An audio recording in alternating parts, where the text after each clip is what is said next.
War is not won only with bullets and tanks, but with whispers in the dark. Sir William Stephenson, codename Intrepid, Canadian spy and advisor to Churchill Ambient. Sound of light rain over cobblestone streets. Hurried footsteps echo through the dark alleys of London.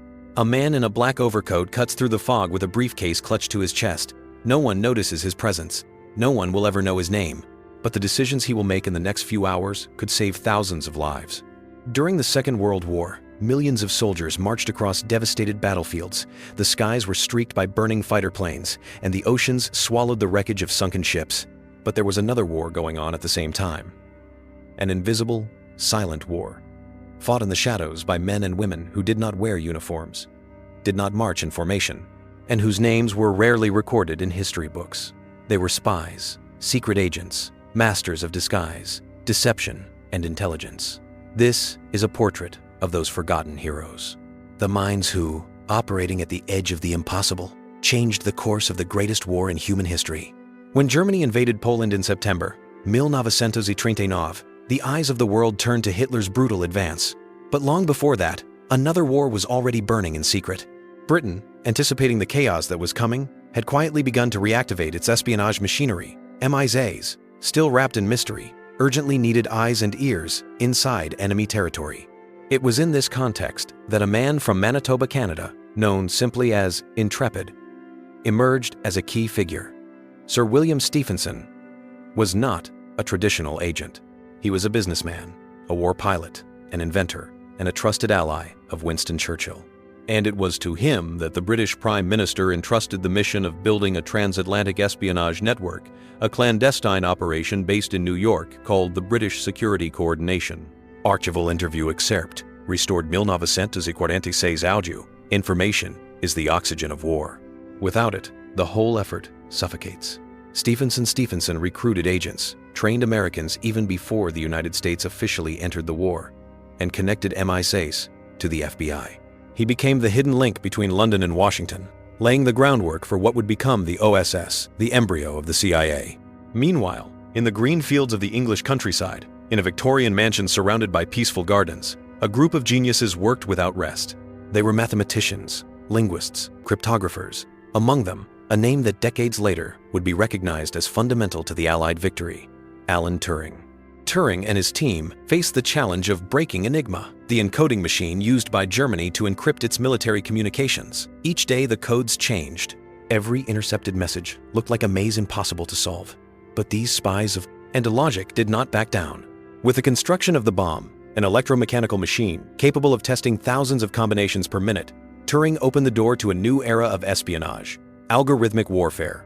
According to British government estimates, breaking Enigma shortened the war by at least 2 years and saved millions of lives. But like everything in espionage, this feat remained a secret for nearly 3 decades. Across occupied Europe, resistance needed more than courage. It needed information, weapons, coordination. That is when the Special Operations Executive, SOE, created by Churchill with the explicit order to set Europe ablaze, began infiltrating secret agents into enemy territory. Among these agents were names like Violet Szabo, Noor Inayat Khan, and Odette Sansom, women trained in explosives, codes, and survival.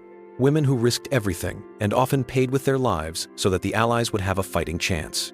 Quote testimony from Odette Sansom after her release from Ravensbrück concentration camp: "We were afraid, yes, but fear couldn't be greater than the cause we were fighting for." These agents were dropped by parachute behind enemy lines, operating radios, sabotaging railways, organizing resistance cells. Their real identities were erased by code names, but their actions remained as echoes in the silent trenches of history. As the war progressed, Allied espionage took on new shapes. It was no longer enough just to know where the enemy was. It was necessary to manipulate him. Operation Bodyguard, for example, was one of the greatest deception operations in history. Its objective was to fool Hitler about the real location of the Allied landing in Western Europe. By creating an entirely fictitious army, officially led by General Patton, the Allies made the Germans believe that D-Day would take place in Pas-de-Calais, not in Normandy. Dramatic scene. Intercepted. Radio traffic. German officers discuss the supposed Allied advance in Calais, while in Normandy the real hell is about to begin. This success was only possible thanks to the work of double agents like Juan Pujol Garcia, codenamed Garbo, a Catalan who, with unbelievable cunning, deceived the Nazis throughout the war and became one of the Allies' most valuable agents. His fake reports were so well crafted that Germany decorated him for loyalty. They lived in anonymity, they died in silence, and even after victory, their achievements were buried under a cloak of secrecy. But it was they, the Allied spies, the agents of deception, the masters of manipulation and logic, who redrew the maps of the war, not with bombs, but with codes, not with bullets, but with trust and cunning. And we are still only at the beginning. In a war of ghosts, the eyes that see in the dark are the ones that win.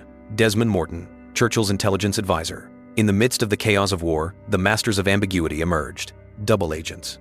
By definition, they were traitors. But for the Allies, they were infiltrated heroes, chess pieces placed with almost supernatural precision. The center of gravity of this psychological war was MI5, Britain's domestic security service. Among its boldest creations was the double-cross system, a program for recruiting and controlling enemy spies who had been captured and turned into sources of disinformation. Imagine this. The enemy sends a spy. You catch him. You convince him, with a mix of fear, blackmail, and a bit of British charm, to work for you. And then, you let him keep sending reports. Except now, everything he sends is false. Brilliant? Absolutely. Risky? Lethal. Eddie Chapman was a professional thief. Arrested for common crimes before the war, he was recruited by the Germans while imprisoned on Jersey, an occupied island. Sent to Britain as a Nazi spy, he voluntarily surrendered to MI5 and became a double agent. Archive. Telling the truth was never my strong suit. But for the first time, lying was saving lives. Chapman, in his memoirs, Chapman sabotaged entire missions, misled the Luftwaffe with fabricated reports, and even managed to return to Germany to be decorated by the Gestapo, which never realized how thoroughly it had been fooled. This game of illusion and manipulation became one of the Allies' main trump cards. They controlled what the enemy knew, and many times what the enemy thought they knew. Long before the CIA existed, the United States began opening its eyes to the silent theater of the intelligence war. The birth of this awareness came largely thanks to an unlikely figure, William Wild Bill Donovan. A former lawyer and decorated hero of the First World War, Donovan was charismatic, impulsive, and visionary. He founded the Office of Strategic Services, OSS, the precursor of the CIA. Donovan believed victory would not come from military might alone. It would require understanding the enemy, infiltrating their systems, predicting their movements. Under his leadership, the OSS recruited academics, journalists, Hollywood actors, and even mobsters, all in the name of gathering intelligence. Historical note: legendary film director John Ford was an OSS officer and directed war documentaries for the government. Julia Child, who would later become a world-famous chef, also worked for the organization, helping develop shark repellent for underwater explosives. Yes, really. But the OSS was not just some eccentric club. It operated in more than 50 countries, organized sabotage missions, collected strategic data, and set up spy networks in regions where no American boot had ever stepped. While the big names in espionage schemed in well-lit offices, thousands of civilians across Europe put their lives at risk every single day as part of the resistance. Many of them became informal agents of Allied intelligence. Descriptive scene. A French farmwoman hides American paratroopers in her barn. A Polish railway worker sabotages tracks used to transport Nazi troops. A Norwegian pastor sends Morse code signals through a fake candle on his church altar. Each of these acts was a small blow against an empire that seemed invincible. These men and women supplied crucial information to intelligence services, guided troops, hid messages, protected agents, and often died without ever knowing if their sacrifice had made a difference. But it did. And in a big way. If the Western Allies were playing chess in the shadows, the Soviet Union was playing poker with marked cards. The NKVD, precursor to the KGB, was a brutal and efficient espionage machine. Soviet spies had infiltrated weapons programs in both the United States and the United Kingdom, including the highly secret Manhattan Project, responsible for creating the atomic bomb. Real case. Klaus Fuchs, a German physicist exiled in the United Kingdom. Fuchs took part in the development of the atomic bomb in the United States and passed information directly to Moscow. His actions changed the nuclear balance of the post-war world and helped start what would become the Cold War. Espionage no longer had ideological boundaries.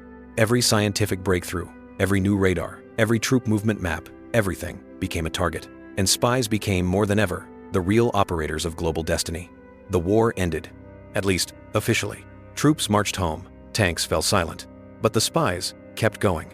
Many disappeared, others were silenced. Several died, leaving no trace.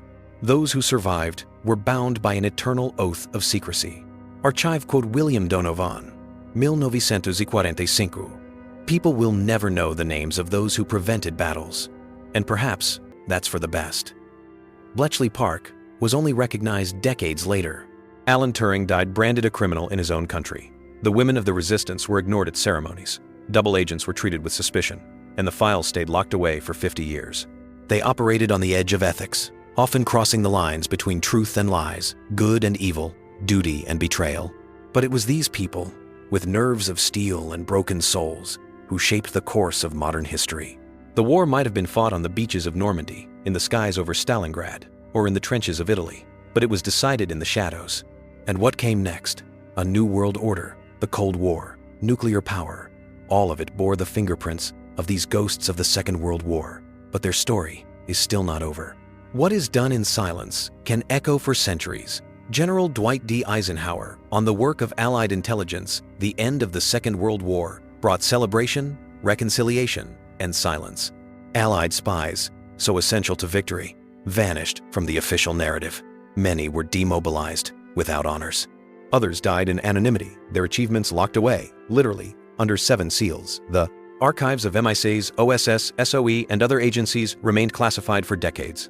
While generals paraded in open cars under applause, the agents from the shadows returned to ordinary lives as teachers, nurses, librarians, gardeners, mechanics, invisible heroes. A declassified My-5 letter, 1952. Agent S showed incomparable bravery, but her identity will remain protected for an indefinite period.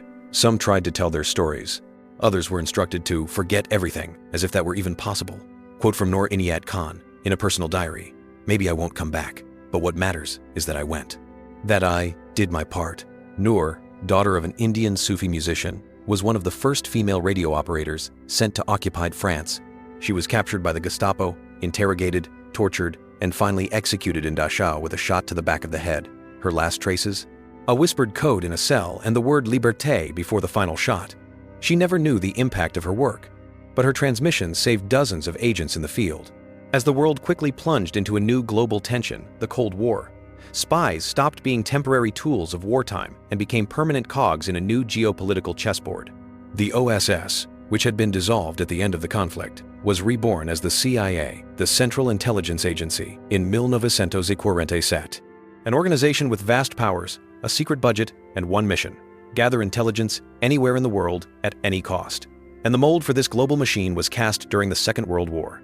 Mises methods, SOA sabotage techniques, Bletchley Park codes, and double-cross disinformation operations were all absorbed, refined, and amplified inside the CIA.